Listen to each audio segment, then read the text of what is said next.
Hello friends, कैसे हैं आप सब। मैं आपका अपना साथी शिवशंकर मिश्रा लीगल दर्पण चैनल में स्वागत करता हूं। फ्रेंड्स, मैं आज बात करने वाला हूं कि यदि आपको साइबर लॉ में अपने कैरियर को आगे बढ़ाना है, साइबर लॉ में आपको कैरियर बनाना है, साइबर लॉ एक्सपर्ट या कंसल्टेंट बनना है, तो आप कैसे बनेंगे। तो इसी को मैं आज बताने वाला हूं, इसी के बारे में आज मैं बात करने वाला हूं। तो इसे जानने के लिए वीडियो को लास्ट तक देखिएगा और वीडियो देखने के बाद अच्छा लगे तो चैनल को ज्यादा ज्यादा सब्सक्राइब, लाइक और शेयर कीजिएगा। तो आइए जानते हैं दोस्त कि साइबर लॉ में आप कैरियर कैसे बनाएंगे। फ्रेंड्स, जैसा कि आप लोग जानते हैं कि पहले का जमाना था जब वकीलों का सिर्फ दायरा ये था कि यदि कोई व्यक्ति वकील बनता था तो वो सिर्फ न्यायालय में, कोर्ट में जाकर प्रैक्टिस करते थे, क्योंकि उनके पास ज्यादा स्कोप नहीं था, ज्यादा क्षेत्र नहीं था, उनका कोई दूसरा उपाय नहीं था कि वो वहां पे जाके भी काम कर सकते थे। लेकिन आज का समय जो है बहुत विकसित होता जा रहा है। जैसा कि हम लोग जानते हैं कि बहुत सारे कॉर्पोरेट संस्थाएं यहाँ पे खुल गया है, हमारे टेक्नोलॉजी बढ़ता जा रहा है। अब टेक्नोलॉजी की यदि हम बात करते हैं तो जिसमें कि इंटरनेट की बात है, इंटरनेट आज दुनिया में इस तरह से छा गया है, इंटरनेट इस तरीके से काम कर रहा है जैसे लगता है कि यदि आदमी खाना यदि नहीं खाएगा तो आदमी चल सकते हैं, लेकिन बिना इंटरनेट के वो आगे नहीं बढ़ सकते हैं। तो जैसे जैसे इंटरनेट की सुविधा बढ़ती गई, लोग ने अपना जैसे फंड ट्रांसफर करना हुआ या कोई मेल्स भेजने हुए, सारे डिटेल्स एक दूसरे से शेयर होते जाते हैं इंटरनेट के थ्रू। ऐसे में क्या होता है कि जो भी इंटरनेट के एक्सपर्ट होते हैं, हैकर्स का होते हैं, वो हैकर्स क्या होते हैं, हमारे पर्सनल डाटा को हैक कर लेते हैं। अब हैक करने के बाद उसका मिसयूज करते हैं, हमें थ्रेटन देते हैं, हमसे ट्विस्टिंग हमारी पैसा ऐंठने की कोशिश करते हैं। तो इसलिए क्या होता है कि लोग जो है पहले एलएलबी करते हैं, एलएलबी करने के बाद वो साइबर लॉ एक्सपर्ट का भी कोर्स करते हैं और अपने आप को साइबर लॉ में कैरियर बनाते हैं।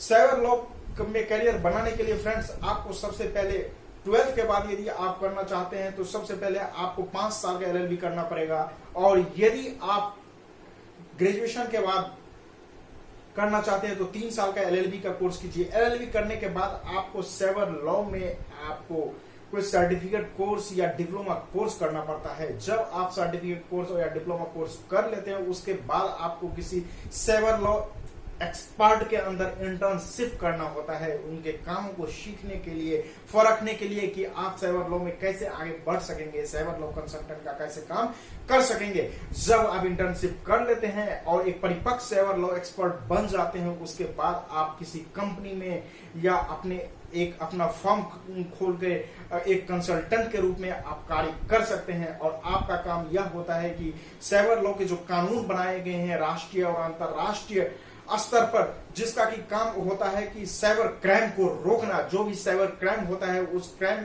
को रोकना होता है, उस क्राइम के खिलाफ आवाज उठाना होता है, तो उसके सलाहकार के रूप में आप कार्य कर सकते हैं। तो यही फ्रेंड्स साइबर लॉ होता है।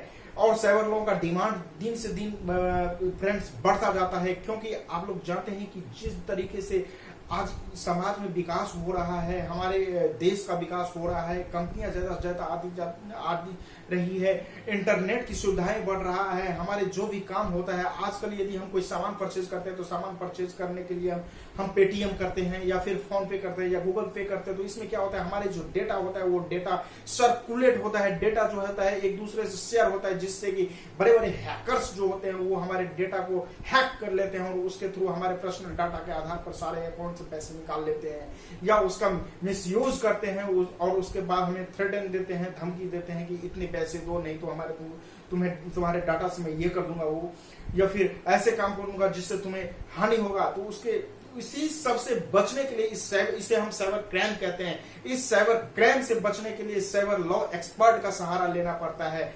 तो इसीलिए साइबर लॉ का क्षेत्र जो है दिनों दिन बढ़ता ही जा रहा है। तो मुझे आशा है कि आप लोगों को अब पता चल गया होगा कि साइबर लॉ एक्सपर्ट का क्या काम होता है, साइबर क्राइम क्या होता है, और साइबर लॉ के लिए जो कानून बनाया गया है राष्ट्रीय और अंतर्राष्ट्रीय स्तर पर वो क्या होता है। इन सभी